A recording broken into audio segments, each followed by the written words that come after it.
അവളുടെ സൗന്ദര്യത്തെ നിന്റെ ഹൃദയത്തിൽ മോഹിക്കരുത്. അവൾ കണ്ണിമ കൊണ്ട് നിന്നെ വശീകരിക്കുകയുമരുത്. വേശ്യാസ്ത്രീ നിമിത്തം പെറുക്കി തിന്നേണ്ടി വരും. വ്യഭിചാരിണി വിലയേറിയ ജീവനെ വേട്ടയാടുന്നു. ഒരു മനുഷ്യന് തൻ്റെ വസ്ത്രം വെന്തുപോകാതെ മടിയിൽ തീ കൊണ്ടുവരാമോ? ഒരുത്തിന് കാൽ പൊള്ളാതെ തീക്കനലിന്മേൽ നടക്കാമോ? കൂട്ടുകാരൻ്റെ ഭാര്യയുടെ അടുക്കൽ ചെല്ലുന്നവൻ ഇങ്ങനെ തന്നെ.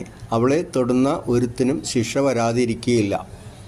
കള്ളൻ വിശന്നിട്ട് വിശപ്പടക്കാൻ മാത്രം കട്ടാൽ ആരും അവനെ നിരസിക്കുന്നില്ല. അവനെ പിടികിട്ടിയാൽ അവൻ 7 ഇരട്ടിയായി മടക്കി കൊടുക്കാം.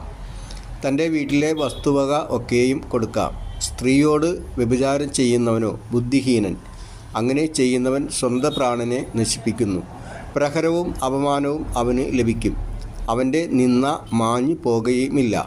ജാരശങ്ക പുരുഷന് ക്രോധഹേതുവാകുന്നു. പ്രതികാര ദിവസത്തിൽ അവൻ ഇളക്കുകയില്ല. അവൻ യാതൊരു പ്രതിശാന്തിയും കൈക്കൊള്ളുകയില്ല.